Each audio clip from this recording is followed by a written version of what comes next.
અંકલેશ્વરમાં લગ્ન નોંધણી માટે અપાયેલા આધાર કાર્ડનો ઉપયોગ શૌચાલય લાભાર્થી તરીકે કરવામાં આવ્યો હોવાનો ખુલાસો થયો છે। લાભાર્થીઓની યાદી સામે આવતા ગોટાળાનો ભાંડો ફૂટ્યો છે। લગભગ એક દાયકા અગાઉ પાલિકાએ લગ્ન નોંધણી માટે દસ્તાવેજ જમા કરાવનાર લોકોના દસ્તાવેજોનો ઉપયોગ કરી આ લોકોને શૌચાલય યોજનાના સરકારી કાગળ પર લાભાર્થી બનાવી દીધા હતા। જાગૃત નાગરિકો અને ભોગ બનેલા કેટલાક લોકોએ અંકલેશ્વર નગરપાલિકા સમક્ષ રજૂઆત કરી હતી। આ મામલે પાલિકા પ્રમુખે તાત્કાલિક તપાસના આદેશ આપ્યા છે અને જવાબદારો સામે કડક કાર્યવાહી કરવાની ખાતરી આપી છે। આ જે શૌચાલયો બનાવવામાં આવેલા છે એની અંદર કેટલાક નામો તો હિન્દુ અને મુસ્લિમ એક જ ઘરમાં રહેતા બતાવવામાં આવેલા છે। હવે તે કઈ રીતે શક્ય બનેલું છે? એટલે 1906 શૌચાલયો બનાવવામાં આવેલા છે। એની અંદર અમને એવું લાગે છે કે 200 થી 300 શૌચાલયો બન્યા હશે અને બાકીનાઓ આ લોકો આધાર કાર્ડ પણ લઈ આવ્યા છે।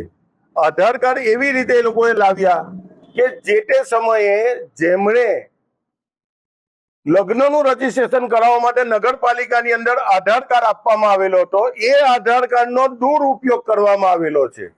આ લોકોને ખબર પણ નથી અને એ લોકોના ઘરે બનેલું પણ નથી। એક સીધો દાખલો છે, આદર્શ સોસાયટીની અંદર ફોરમભાઈ ઉમેશભાઈ પટેલ અને એમના ક્રીમાબેન ફોરમભાઈ પટેલ, આ બે વ્યક્તિઓ એવા છે કે જેમનું મકાન જ લગભગ 3-4 કરોડ રૂપિયાનું છે। એમના નામ અને આધાર કાર્ડનો દુરુપયોગ કરવામાં આવેલો છે।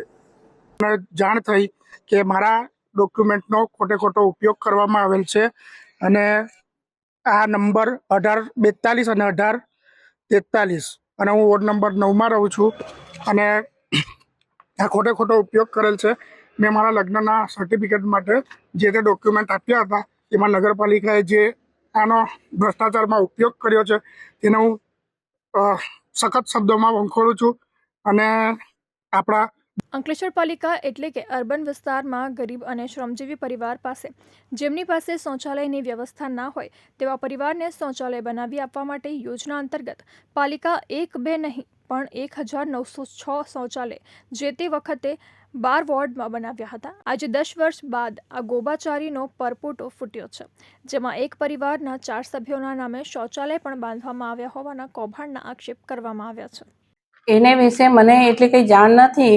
એનો ફાઇલો મંગાવીને હું જોવડાવીશ ને ચેક કરાવું।